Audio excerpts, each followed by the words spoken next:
ঠিক আছে, শুরু করছি। হুম, হুম, হুম। ওম পার্থায় প্রতিবোধাম ভগবতাম নারায়ণেন স্বয়ং व्यासेन ग्रथितां पुराणमुनिना मध्ये महाभारतम् अद्वैतामृतवर्षिणीं भगवतीम् अष्टादशाध्यायिनीम् अम्ब त्वामनुसन्दधामि भगवद्गीते भवद्वेषिणीम् वसुदेवसुतं देवं कंसचानुरमर्दनम् देवकी परमानन्दं कृष्णं वन्दे जगद्गुरुम् मूकं करोति वाचालं पङ्गुं लङ्घयते गिरिं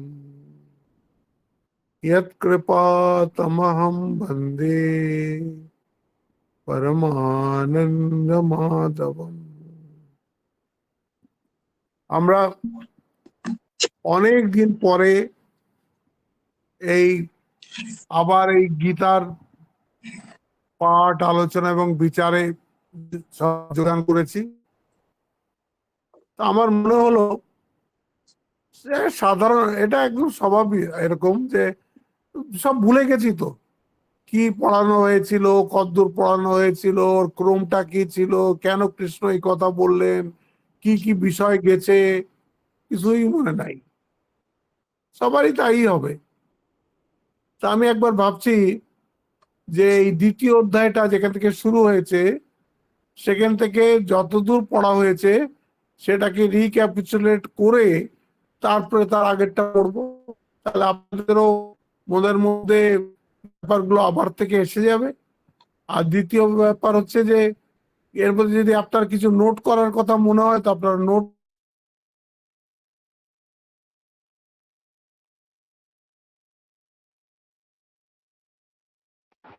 এই গীতাটাকে দ্বিতীয় অধ্যায়টাকে 4 ভাগে বিভক্ত করা হয়েছে। প্রথম যে ভাগ সেটা হচ্ছে 1 নম্বর শ্লোক থেকে নিয়ে 10 নম্বর শ্লোক অব্দি। 1 নম্বর শ্লোক থেকে 10 নম্বর শ্লোককে বলা হয় অর্জুন শরণাগতি। এইখানেই অর্জুন, কারণ আপনি দেখলেন যে প্রথম অধ্যায়ে অর্জুন শুধু কথা বলেছেন, কৃষ্ণ একটা কথাও বলেননি। কেন? অর্জুন মনে করছিলেন যার সমস্যা আমার সামনে এসছে এটার সলিউশন আমার কাছে আছে। সেই একটার পর একটা সলিউশন উনি বলে গেছেন। কৃষ্ণ কিন্তু একটু বিরক্ত না হয় সব শুনেছেন। দ্বিতীয় অধ্যায় শুরু হতেই উনি যখন দেখলেন যে উনি গান্ডীব রেখে দিয়েছেন, গালে হাত দিয়ে বসে পড়েছেন যে আমি যুদ্ধ করব না, তখন কৃষ্ণ প্রথম বললেন কুতস্ত্বাকশমলমিদম বিষমে সমুপস্থিতম অনার্যম দুষ্টম অস্বর্গম অকীর্তিকরম অর্জুন ক্লাইব্যম মাসমগম পার্থ নৈতত্বয়ুপপদ্যতে ক্ষুদ্রম হৃদয় দৌর্বল্যম ত্যক্ততিষ্ঠ পরন্তপ। এই সময় তোমার এই মনের মধ্যে কি আজে বাজে কথা আসছে, আজে বাজে কথা বলছো, পাগলের মতন কথা বলছো এই যুদ্ধক্ষেত্রে এসে। তার মানে কি, যুদ্ধক্ষেত্রে অর্জুন প্রথম সংসারের সমস্যাটা কি সেটা প্রথম বুঝতে পারলেন। তাও অ্যাট দি অডেস্ট প্লেস, যুদ্ধক্ষেত্রে মানুষ সংসারে বোঝে, ধাক্কা খেয়ে বোঝে, সে একরকম, যেরকম আমরা বুঝি সংসারের স্বরূপটা এক একটা ধাক্কা খাই আর আমরা বুঝতে পারি এই সংসারের স্বরূপ, এই তো সংসার। অর্জুন কোথায় সেটা বুঝলেন?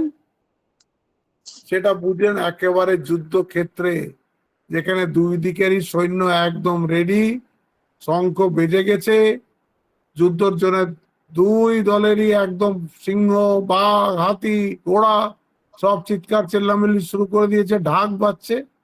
সেইখানে উনি বুঝে গেলেন। কি বুঝলেন? এখনো কিন্তু ঘটনা ঘটেনি, দ্রোণও মারা যায়নি, ভীষ্মও মারা যায়নি, কোনো আত্মীয় স্বজন কেউই মারা যায়নি। কিন্তু অর্জুন কি বুঝলেন? আরে এরা তো আপনজন, এরা তো এই যুদ্ধে মারা যাবে। এই প্রথম তার মনে এলো। এইখানেই তিনি বুঝলেন যে এই যে আপনজন বলছেন, এটাকে বলা হয় অ্যাটাচমেন্ট। অ্যাটাচমেন্টটা হচ্ছে একটা ইউনিভার্সাল প্রবলেম, মানুষ মাত্রেরই থাকবে। এটা শুধু অর্জুনের যুদ্ধক্ষেত্রে হয়েছিল তা নয়, আমরা সব যারা সংসারে রয়েছি, we are all attached somewhere to somebody, to some place, to some things. সবার আমাদের অ্যাটাচমেন্ট আছে। আর অ্যাটাচমেন্ট হলে প্রবলেমটা কি? যার সাথে আমার রাগ রয়েছে, অ্যাটাচমেন্ট রয়েছে, আমরা চাই সেই জিনিসটা আমার কাছে সব সময় থাকুক। এইটা আমার সবচেয়ে, ওটাকে আমি কিছুতেই আমার থেকে আলাদা করতে পারছি না। কেন? My life depends on it. অ্যাটাচমেন্টের উপরেই আমার জীবনটা দাঁড়িয়ে আছে। এটা স্ট্রং অসুখ, ইউনিভার্সাল অসুখ, মানুষ মাত্রের অসুখ এটা, অ্যাটাচমেন্ট। তো বলে অ্যাটাচমেন্ট হয়েছে তো কি হয়েছে? অ্যাটাচমেন্ট না হলে তো সংসার থাকে না। এটা তো প্রশ্ন আসবে। হ্যাঁ, সংসার থাকে না ঠিকই, কিন্তু তোমার যদি অ্যাটাচমেন্ট থাকে, তাহলে এইটাও তুমি মনে রাখো যে এই অ্যাটাচমেন্ট যেরকম তোমাকে এখন সুখ দিচ্ছে, এটা কিন্তু যাওয়ার সময় দুঃখ দিয়ে যাবে। এটা তোমাকে যাওয়ার সময় দুঃখ দিয়ে যাবে। তার মানেই অ্যাটাচমেন্ট মানেই হচ্ছে it will be followed by grief. হ্যাঁ, এইটা দুঃখ দেবেই দেবে, সরো। অ্যাটাচমেন্ট থাকলেই সরো আসবে। বলছে জীবন যেখানে যেখানে আপনার মন লেগেছে, যেখানে যেখানে আপনি অ্যাটাচড হয়েছেন, আপনি হিসেব করে দেখুন, সেখান থেকে আপনি কিন্তু ব্যথা পেয়েছেন, সেখান থেকেই কিন্তু আপনি কষ্ট পেয়েছেন। অ্যাটাচমেন্ট একদিকে যেরকম সুখ দেয়, দুঃখ ভয়ঙ্কর দেয়। এই জন্য ঠাকুরের খুব কথা আছে, অনেক এক্সাম্পল আছে। বড় লোকের বাঁশির মতো থাকবে, বড় লোকের দাসীর মতো থাকবে, নষ্ট স্ত্রীর মতন থাকবে, সংসার করে মনটা রাখে উপপতিতে। এসব মানেটা কি? মানে তুমি অ্যাটাচ যদি হও, দুঃখ অবশ্যম্ভাবী। হয় সে থাকবে না, আর হয় তুমি থাকবে না। তুমি গেলে তোমার দুঃখ হবে, সে গেলেও তোমার দুঃখ হবে। এই জন্যে অ্যাটাচমেন্ট থাকলেই শোক থাকবে। আর যেই রাগ এসে গেল, শোক এসে গেল, তো তৃতীয়টা কি? মোহ। মোহ মানে হচ্ছে ডিসইলুশনমেন্ট, মাথা আর ঠিক করে কাজ করে না। তখন সত্যটাকে অসত্য বলে মনে হয়, অনিত্যটাকে নিত্য বলে মনে হয়, অশুদ্ধটাকে শুদ্ধ বলে মনে হয়, অজ্ঞানটাকে জ্ঞান বলে মনে হয়। মোহতে এইরকম করে, যেটাকে আমরা মায়া দিয়ে দিই, মায়া বলে দিই। আমরা এক কথায় এটাকে মায়া বলি। এতে ঠিক উল্টোটা দেখিয়ে দেবে, বুদ্ধি একদম কাজ করবে না। তো এইটা হচ্ছে প্রবলেম অফ সংসার। এইটা খুব ভালো করে মনে রাখবেন। এই যে আমার কাছে এত মানুষ এখানে আসে, আশ্রমে আসে, এরা এত পুরনো সব ঠাকুরের ভক্ত, সব দীক্ষিত ভক্ত, কিন্তু শরীরের লেভেলের ওপরে উঠতেই পারে না। এত বেশি অ্যাটাচ শরীরের সাথে, ওরা শুধু শরীরের কথা বলে, আর আমাকেও শরীরের কথাই জিজ্ঞেস করে। আরে শরীর তো একটা, বলবে তো আগে বাসাংশি জীর্ণানি যথা বিহায়, এটা একটা তুমি টেম্পোরারি ড্রেসের মতন পেয়েছো ব্যবহার করার জন্য, এটা থাকবে না। এটা একটু ব্যথা হলো কি, এটা একটু ঘা হলো কি, এটা একটু অসুখ হলো কি, এটা একটু কুরুপ হয়ে গেল, তো কি আছে? তো টেম্পোরারি ড্রেস, ড্রেস আপনার ছিঁড়ে যায় না, ড্রেস আপনি বদলান না, ড্রেসের মতন শরীর বদলাবে।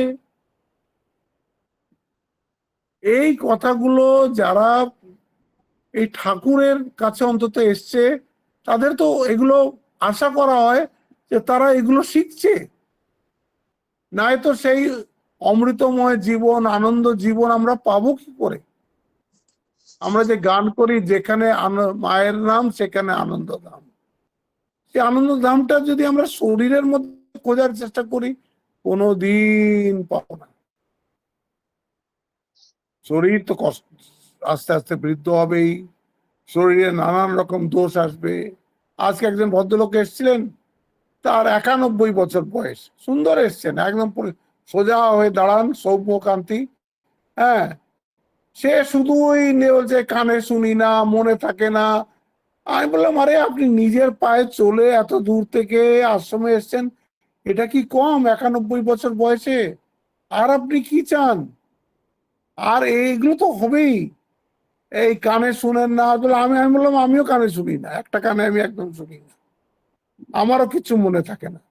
এতে কি আছে? হয় না, মনে থাকে না, মনে থাকে না, আমি তো আছি। এইগুলো মানুষকে ভাবতে হবে যে এই যে শরীরটা, আর আরেকটু যারা ডিপে গেছে তারা মনটা, এই দুটোকেই তারা আমি মনে করে বসে আছে।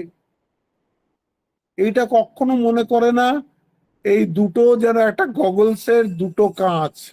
আমরা যে চশমা পরি, যেন তার দুটো কাঁচ হচ্ছে, একটা শরীর আর একটা হচ্ছে মন। এটা ভগবান দিয়েছেন আমাদেরকে এই জগতে ব্যবহার করবার জন্য, দুটোই ব্যবহারের জন্য। শরীরটাও ব্যবহারের জন্য, মনটাও ব্যবহারের জন্য। যখন শরীর চলে যাবে তখন ব্যাস এই দুটোও চলে যাবে, কিন্তু আপনি থাকবেন। আপনি যখন একদম গভীর নিদ্রায় আচ্ছন্ন, তখন শরীর কোথায়? শরীরের কথা আপনার মনে নেই, মনও আপনার কোথায় আপনি জানেন না। কিন্তু এটা তো বলেন না যে আমি ছিলাম না, একবারও আপনি এটা বলেন না যে আমি ছিলাম না, আপনি তো ছিলেন। হ্যাঁ, কি বলে, এইরকম সব সময় ওই চৈতন্যর দিকে লক্ষ্য রাখতে হবে। আমি কে? আমি কে? এই প্রথম বললেন অর্জুনের শরণাগতি, এই প্রথম অধ্যায় আর দ্বিতীয় অধ্যায়ের 10 নম্বর শ্লোক অব্দি এটাকে বলা হয় উপোদ্ঘাত বর্ণনা, মানে ইন্ট্রোডাকশন। গীতার ইন্ট্রোডাকশন হচ্ছে প্রথম অধ্যায় আর দ্বিতীয় অধ্যায়ের 10 নম্বর শ্লোক অব্দি। এখানে কিন্তু এখনো উপদেশ শুরু হয়নি ভগবানের, এখনো কিন্তু শাস্ত্র শুরু হয়নি। শাস্ত্র শুরু হবে এইবার যখন ভগবান বলবেন অশোচানন্বশোস্তম, 11 নম্বর শ্লোক থেকে, প্রজ্ঞাবাদাংশ ভাষসে গতাসু নগতাসুংশ্চ নানু শোচন্তি পণ্ডিতাঃ নত্বেবাহম জাতুনাসম নত্বম নেমি জনাধিপः ন চৈব ন ভবিষ্যামः সর্বে বয়মতঃ পরম। কি মধুর মধুর এইসব শ্লোক ভগবান যখন বলেছেন। এই 11 নম্বর শ্লোক থেকে নিয়ে 38 নম্বর শ্লোক অব্দি ভগবান বোঝাচ্ছেন, বিভিন্ন ভাবে বোঝাচ্ছেন। এটাকে বলা হচ্ছে জ্ঞান যোগ বা সাংখ্য যোগ। জ্ঞান আর সাংখ্য সিনোনিমস, একই শব্দের নাম। মানে এখানে আত্মা আর অনাত্মার বিবেক করতে শেখাচ্ছে, দেহ আর দেহি এই দুটোর আলাদা করতে শেখাচ্ছে। আপনি দেহ নন, আপনি দেহি, আপনি চৈতন্য স্বরূপ। এইটা বলার চেষ্টা করছেন এই 11 নম্বর শ্লোক থেকে নিয়ে 38 নম্বর শ্লোক অব্দি, আর তার মধ্যে 11 থেকে নিয়ে 25 অব্দি এটা হচ্ছে একেবারে উপনিষদ। আমি বারবার বারবার আপনাদেরকে বলি, কে জানে কে কজন আপনারা শোনেন কি শোনেন না, কেউ মুখস্থ করেন না। আবার বলে মুখস্থ না করলেও তো, শুনলেও তো হয়ে যায়, হয় না। এই যে আমি বলছি না, এই যে শ্লোক বলছি, এই শ্লোকটা বলছি মানে কি, শ্লোকটা সব সময় ভেতরে ভেতরে চলছে, সব সময় শ্লোকটা চলছে। শ্লোকটা আমাকে মনে করাচ্ছে তুমি শরীর নও, তুমি তো শরীরকে জানছো, তুমি তো আত্মা, তুমি তো কনসিয়াসনেস। এই মানুষ এই জন্ম নেয়, সবচেয়ে বড় মিসকনসেপশন হচ্ছে ওর শরীর, বিগেস্ট মিসকনসেপশন। আর একটা মিসকনসেপশন ও মন, কারণ শরীর আর মন দুটো, শরীর তো দেখা যাচ্ছে, মন দেখা না গেলেও মনের একটা যে আছে সেটা আমরা বুঝতে পারছি, আর মনটাই আমাদেরকে দৌড়ে বেড়াচ্ছে সেটাও বুঝতে পারছি। শরীর আর মন আমাকে দৌড়ে বেড়াচ্ছে, মনটা পেছন থেকে প্রেরণা দিচ্ছে, শরীর দৌড়াচ্ছে। এই দুটো তো আমি নয়। কেন আমি নয়? আমি তো দুটোকেই দেখতে পাচ্ছি, শরীরকেও আমি দেখতে পাচ্ছি, মনকেও আমি দেখতে পাচ্ছি। যে দেখতে পাচ্ছে সে হচ্ছে আমি,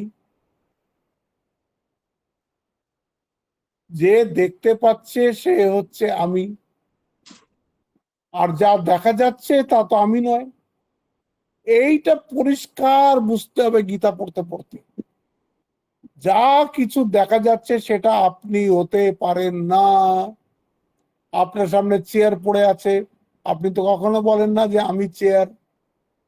আপনি ফোনটা ধরে আছেন, কখনো বলেন না আমি ফোন। শরীরটাকে তো আপনি দেখতে পাচ্ছেন, তো কেন বলেন আমি শরীর? কখনো ভেবেছেন এটা? মনটাকেও তো আপনি দেখতে পাচ্ছেন। আজ আমার মন বিক্ষিপ্ত, আজ আমার মন ভালো নেই, আজ আমার বুদ্ধি কাজ করছে না, তার মানে আপনি মনও নয়, বুদ্ধিও নয়, আপনি সব থেকে আলাদা। আমরা এত কিছু জানি জগতে এসে, ফিজিক্স জানি, কেমিস্ট্রি জানি, ইকোনমিক্স জানি, ডান্স জানি, মিউজিক জানি, আরো কত সেকুলার সায়েন্সেস জানি, আমাকে চিনলাম না, আমি কে জানতে পারলাম না। সবচেয়ে বড় ধোঁকা এইখানটা হয়ে যাচ্ছে, সব জানলে তুমি নিজেকে জানতে পারলে না। আর একটা ভুল প্রেমাইসিস উপরে আমরা জীবনটাকে দাঁড় করিয়ে রেখেছি, আমি শরীর। এই জন্য যতই বয়স হয়ে যাক, এই যে আমার কাছে আসে লোকে, আমি অমুক মহাজের দীক্ষিত, আমি এত পুরনো ভক্ত, কোনো লাভ নেই ওসব বলে। আমি ওগুলো শুনিই না, শুনতে শুনতে আজ 50 বছর ধরে এই শুনে যাচ্ছি। মেন কথা হচ্ছে তোমার মনটা এই স্থূল থেকে সূক্ষ্মে গেল কিনা, তুমি যে চৈতন্য সেই দিকে তোমার মনটা গেল কি না, এইটা হচ্ছে আসল কথা। সেটাই ভগবান বলেছেন 11 থেকে 25 নম্বর শ্লোক অব্দি মেনলি। সেইটাকে যদি এখন তখন মানুষ জিজ্ঞেস করবে যে তাহলে আমি কি, তখন ওখানে উনি বলছেন যে তুমি তো চিৎ স্বরূপ, তুমি তো চৈতন্য স্বরূপ, তুমি তো জ্ঞান স্বরূপ, তুমি তো বিজ্ঞান স্বরূপ, তুমি তো প্রজ্ঞান স্বরূপ। মানে কি? তুমি তো কনসিয়াসনেস, তুমি আছো বলেই এই সমস্ত জগৎটা আছে। আপনি না থাকলে জগৎ নেই, আপনার জন্য তো নেই, তাহলে আর কি আছে? জগৎ থাকলো না থাকলো, আপনি তো দেখার জন্য নেই। আপনি হচ্ছেন জ্ঞাতা, আপনি হচ্ছেন শুদ্ধ জ্ঞান, আর এগুলো হচ্ছে সব জ্ঞেয়। এই জ্ঞাতা বা জ্ঞান আর জ্ঞেয়র মধ্যে আপনাকে বিবেক করাই এই দ্বিতীয় অধ্যায় শেখায়। তারপরে বলছে যে আপনি যা আমাকে চৈতন্য স্বরূপ বলছেন, তো চৈতন্যকে চিনব কি করে? এইটা হচ্ছে ইম্পর্টেন্ট প্রশ্ন। অন্য জিনিসকে তো চেনা যায় প্রপার্টিজ দিয়ে, ফিজিক্যাল প্রপার্টিজ, কেমিক্যাল প্রপার্টিজ, এইসব দিয়ে আমরা সায়েন্সে সব জিনিস চিনি। এ লম্বা এত, দৈর্ঘ্য এত, হাইট এত, ওয়েট এত, এরম করে চিনি। চৈতন্য করে কি করে চিনবো? তো এই 11 থেকে 25-এর মধ্যে যা বলবে সেটা আপনাকে 6টা ফিচার বলবেন উনি। আত্মা সম্বন্ধে 6টা ফিচার বলবেন। সবচেয়ে প্রথম বলবেন, তোমার যেই দেহি বা তোমার যে আত্মা বা যেটাকে তুমি বলছো, সেটা এই দেহর একটা অংশ নয়। It's not part of the body, একদম সেপারেট এন্টিটি। শরীরের মধ্যে থেকেও শরীর থেকে আলাদা। ঠাকুর গল্প বলছেন যে নারকোলের ভেতরে যখন ওটা শুকিয়ে যায় জল, তখন ওই ভেতরে শ্বাসটা খোল থেকে একদম বেরিয়ে আসে, থাকে ভেতরেই, কিন্তু নারকোলের সাথে কোথাও যুক্ত নয়। যেই আপনি বুঝে যাবেন আপনি আত্মা, তখন শরীরের মধ্যে থেকেও আপনি অশরীরী। You are not the part of this body, you are not the product of this body. যে আগে শরীরটা তৈরি হলো, তার মধ্যে কোন রকমের আত্মাটা তৈরি হয়ে গেল না। Neither you are the property of this body, এটা বডির একটা গুণও নয়। এইটা খুব ভালো করে মনে রাখতে হবে আত্মা সম্বন্ধে। You are not part, product or property of this body. আমি যে করছি, সে আমরা ভুলে আমি শরীরটাকে নিয়ে করি, কিন্তু আমি একদম এর থেকে আলাদা। এটা জানলে কি হবে,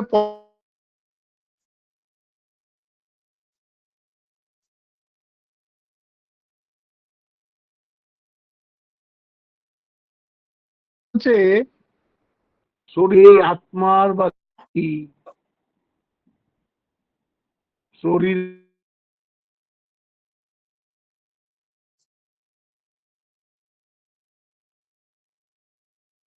দ্বিতীয় কথা বলছেন, এটাও আত্মা নয়। আপনি ভাবছেন আপনার শরীরের মধ্যে শুধু আত্মাটা আছে, আত্মা হচ্ছে একদম সর্বব্যাপী। আপনার শরীরের লোকাসটা আছে, সেন্টারটা আছে, কিন্তু আত্মাকে আপনি কোনো পরিমাপের মধ্যে ফেলতে পারবেন না, কোনো লিমিটের মধ্যে ফেলতে পারবেন না। আপনি একবার মনে করুন তো, আপনি যে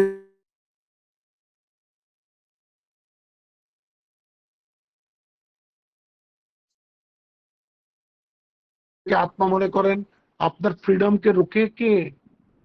আপনার মুক্তিকে থামায় কে?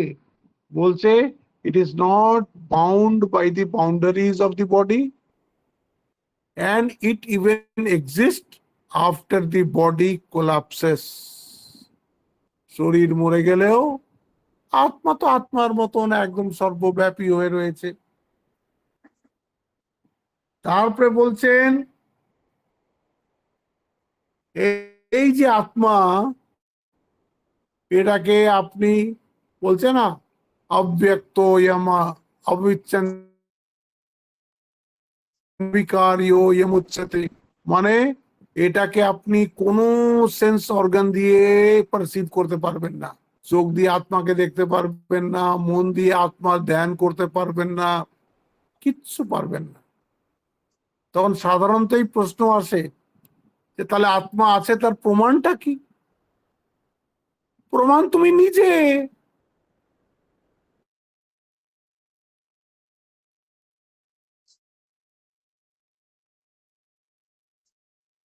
প্রমাণ বলে আমি তো মরে গেলে তো আমি করব না, তখন প্রমাণটা অব্যক্ত হয়ে যাবে। আবার সেই আত্মা যখন আবার একটা শরীর পাবে, আবার আমি করা শুরু করে দেবে। আত্মা কোথাও যাচ্ছে না, আসছে না, সে নতুন নতুন নতুন নতুন শরীর ধারণ করছে। যেই এই শরীরটা চলে যাবে, ওই আত্মাটা মানে জীবাত্মা, এখন কারণ এটা তো জ্ঞান হয়নি, এটা জীবাত্মাই ধরতে হবে। এর মধ্যে মন, বুদ্ধি, প্রাণ, চিত্ত সব আছে। সে আরেকটা শরীর নেবে, শরীর নিলে আবার সেটা আমি করা শুরু করে দেবে। তাই বলছে কোন রকম মানে প্রমাণের দ্বারা একে ধরা যাবে না। ওই যে বলেছে না অপ্রমেয়, একটা কথা এসেছিল অপ্রমেয়, অপ্রমেয় মানে সমস্ত প্রমাণ অতীত।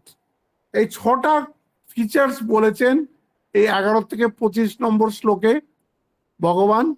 তার মধ্যে সবচেয়ে প্রথম বলেছেন আত্মা নিত্য।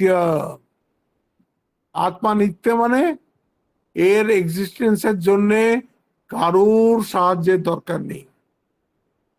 আমার শরীরের এক্সিস্টেন্সের জন্য আত্মার দরকার আছে, আত্মার এক্সিস্টেন্সের জন্য কোনো সাপোর্টের দরকার নেই।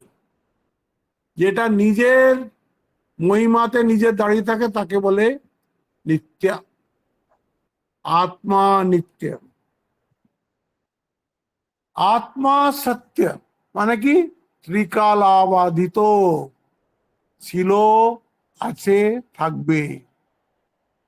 আত্মা নিত্য, আত্মা সত্য। তারপর বলছে আত্মা সর্বগত, সব জায়গায় সব সময় আছে, শরীর থাকলেও আছে, শরীর পড়ে গেলেও আছে। আত্মার কোনো বিনাশ নাই।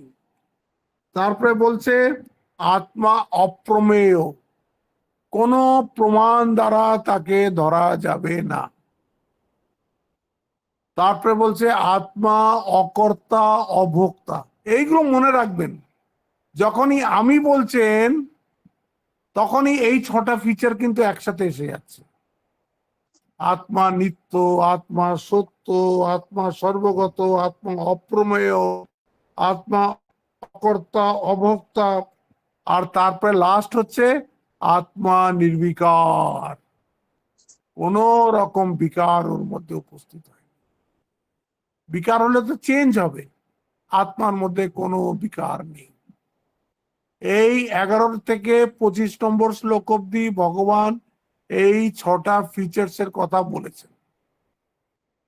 এটাকেই বলছে একদম জ্ঞান। এইটাতে যদি আমাদের মন না যায়, গীতা পড়া বৃথা। ভগবান এই জন্য যখনই মুখ খুললেন তখনই প্রথমেই আত্মার কথা বললেন, তোমার আসল স্বরূপটা তুমি আগে জেনে নাও, তোমার আসল স্বরূপটা জেনে নাও।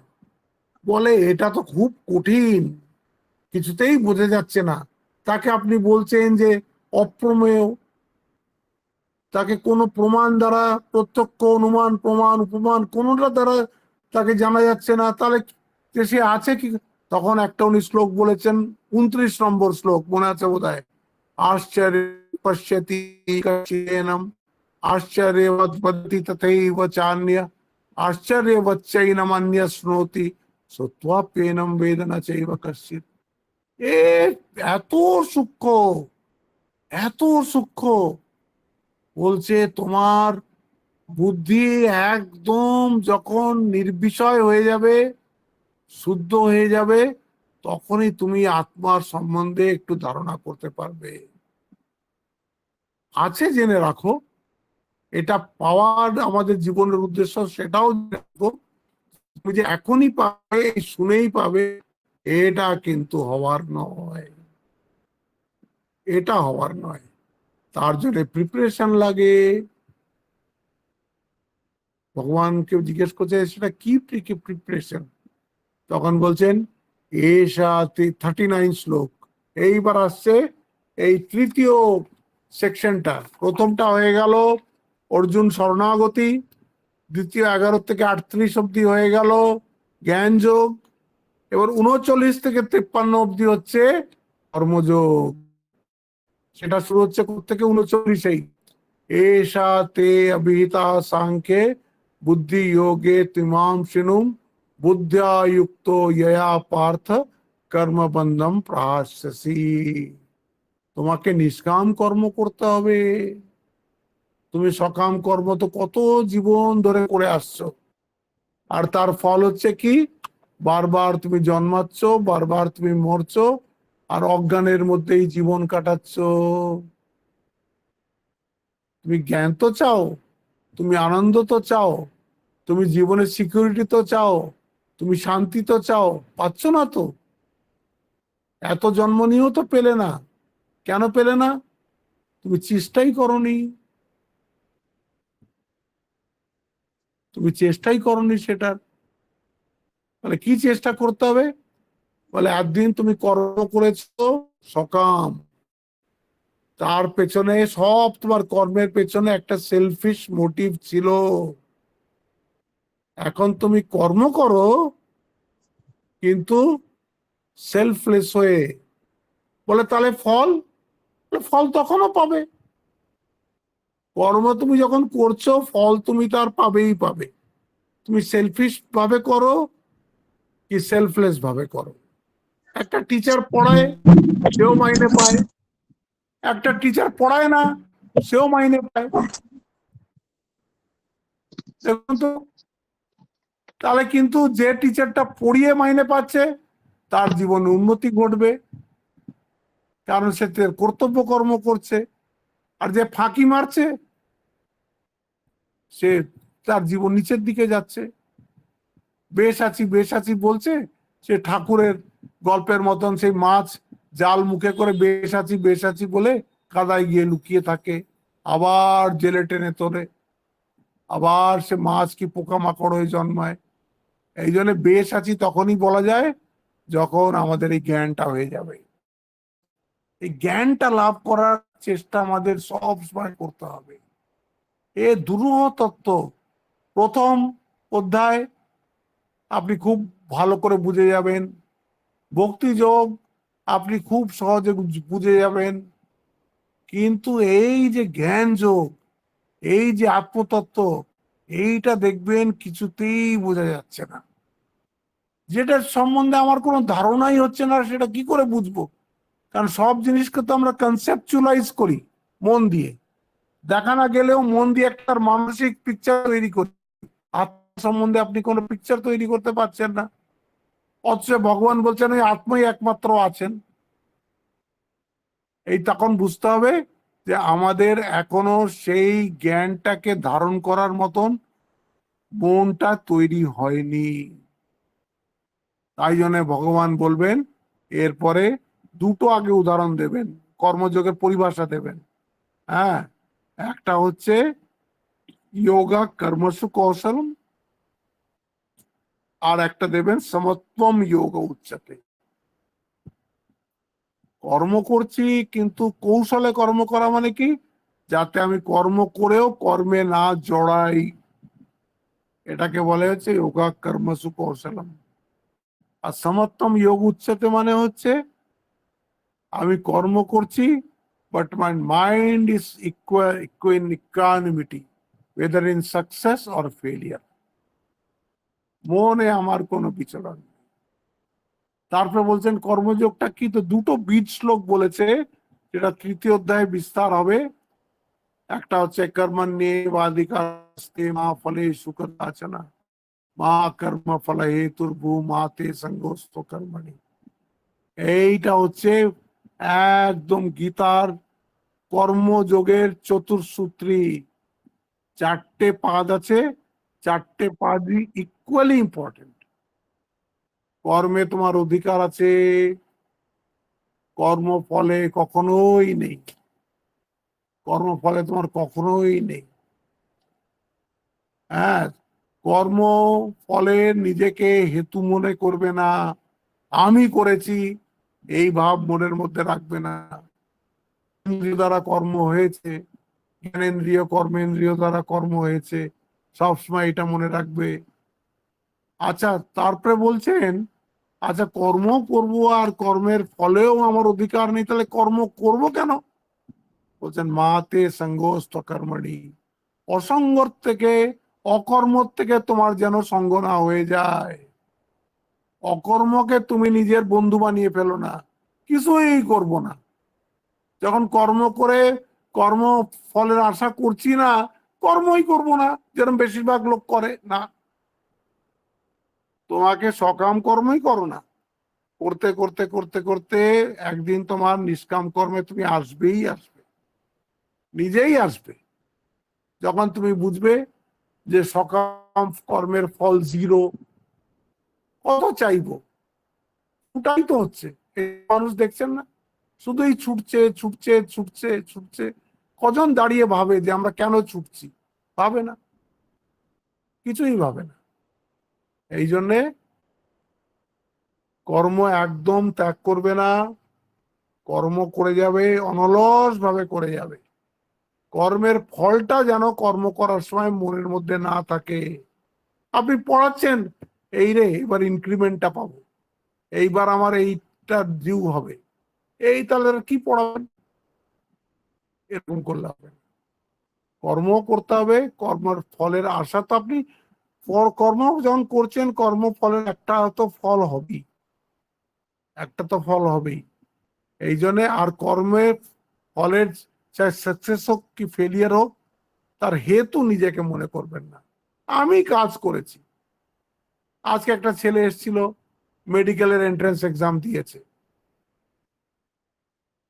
তো সে আমাকে অনেক কথা বলছিল, কারণ গতবার তো এই মেডিকেল এন্ট্রান্সে ভারী গোলমাল হয়েছিল। সে বলছে এবারও নাকি মহারাজ শুনছি গোলমাল হয়েছে, এই ঝাড়খণ্ড আর বিহার টিহার করতে নাকি পেপার লিক হয়ে যাচ্ছে। আমি ওকে বললাম কি করবে বলো না, এটা লেভেল প্লেইং ফিল্ড তুমি কখনো পাবে না। সবাই একরকম পরীক্ষা দিচ্ছে, তার মধ্যে এত বড় দেশ, লক্ষ লক্ষ লোক এর মধ্যে এঙ্গেজ, কে পয়সা নিয়ে কে কি গোলমালটা করে দিচ্ছে তুমি কিচ্ছু বুঝতে পারছো না। এর মধ্যেই লড়তে হবে। তুমি চেষ্টা তুমি ছাড়তে পারো না, চেষ্টা তোমাকে এর মধ্যেই করতে হবে। যা হোক না কেন তোমাকে চেষ্টা এর মধ্যেই করতে হবে। আমাদের জীবনগুলো সবারই এরকম। আমাদের যা কিছু আমরা গোল, সেটা শর্ট গোল হোক লং গোল হোক, 2 রকমের গোল হয়, একটা শর্ট গোল, একটা লং গোল। তো আমাদের দুটোকেই নজরে রেখে আর কাজ করে যেতে হবে। তারপরে বলছেন এরম ভাবে যে কাজ করে, তারপর উনি বলবেন একটা শ্লোকে গিয়ে, ত্রৈগুণ্যা বিষয়া বেদা নিস্ত্রৈগুণ্যে ভবার্জুনা নির্দ্বন্দ্ব নিত্য সত্যস্থ নির্যোগ ক্ষেম আত্মবান। বলছে তুমি 3 গুণের পারে যাও। কর্ম করতে করতে তামসিক কর্ম করছো তো ঠিক আছে, তার থেকে রাজসিকে আসো। রাজসিকে কি? কর্ম করছি, কর্মের ফল চাই, করো। তারপরে সাত্বিকে আসো, সেইখানে কর্মযোগ হবে, নিষ্কাম কর্ম হবে। কিন্তু সেখানে আটকে থেকো না, তুমি নির্দ্বন্দ্ব নিত্য সত্যস্থ নির্যোগক্ষেম আত্মবান, তুমি সমস্ত দ্বন্দ্বের পারে চলে যাও। ত্রৈগুণ্যা বিষয়া বেদা নিস্ত্রৈগুণ্যা ভবার্জুনা, তুমি 3 গুণের পারে চলে যাও। তারপরে অর্জুনের মনে প্রশ্ন আসবে যে 3টা গুণের পারে মানুষ যেতে পারে নাকি? আর যে মানুষটা 3টে গুণের পারে গেছে, তাকে আমি বুঝবো কি করে 3 গুণকে পার করেছে? He is a perfect man. তো এইটা আসবে সেকেন্ড চ্যাপ্টারের 4th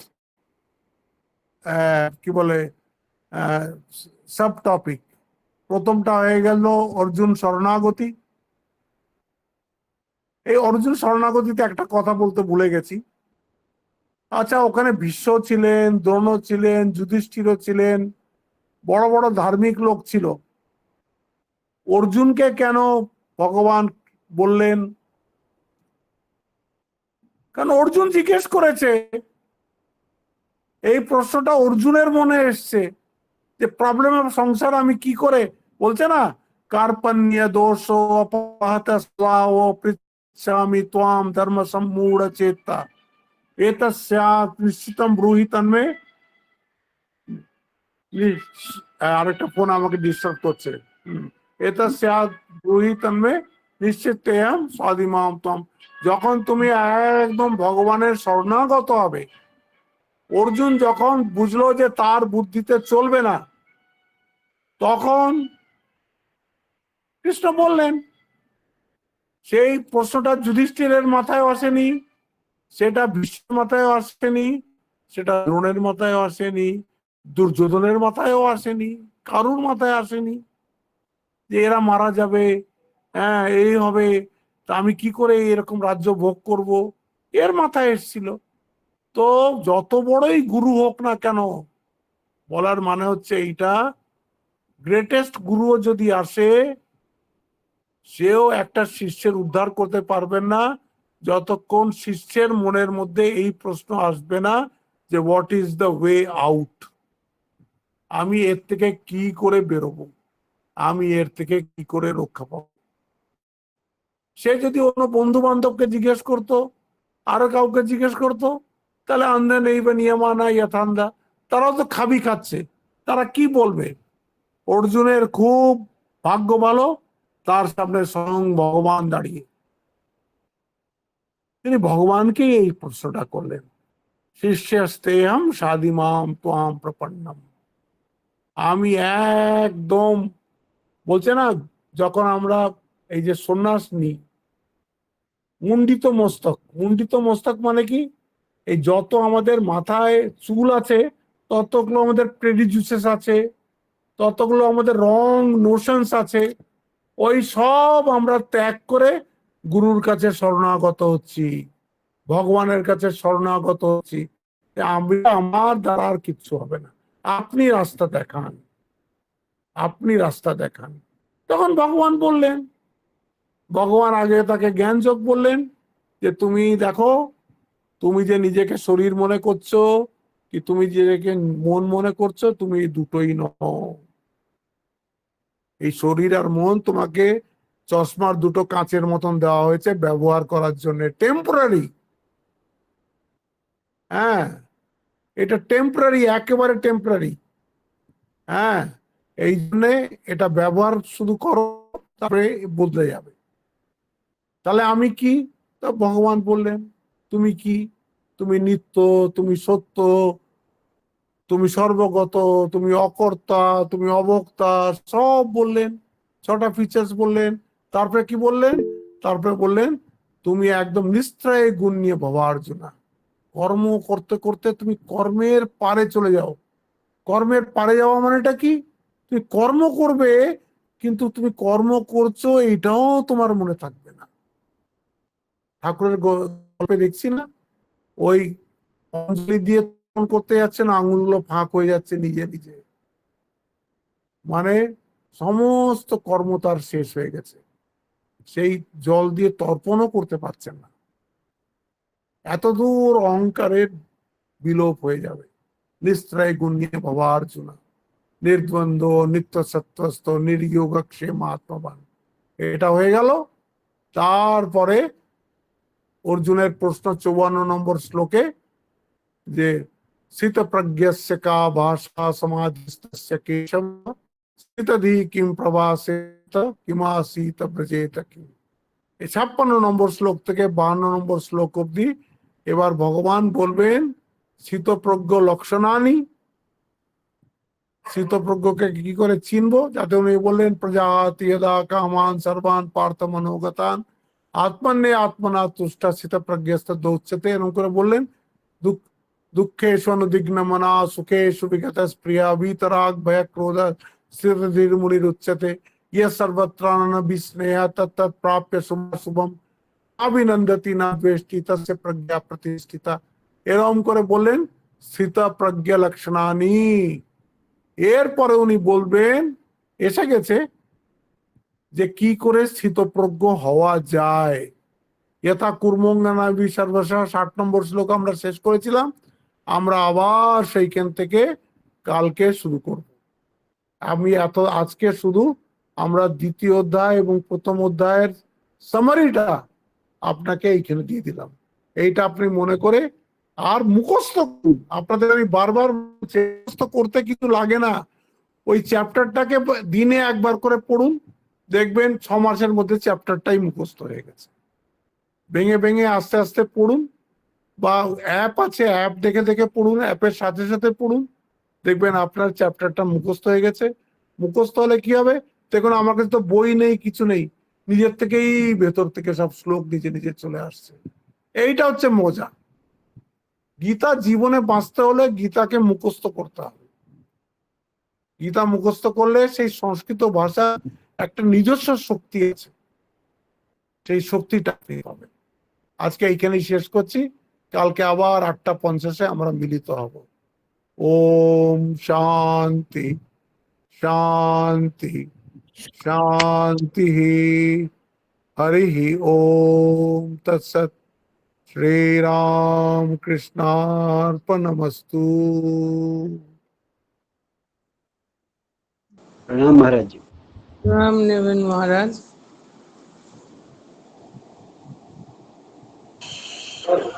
প্রণাম নেবেন মহারাজ। প্রণাম নেবেন।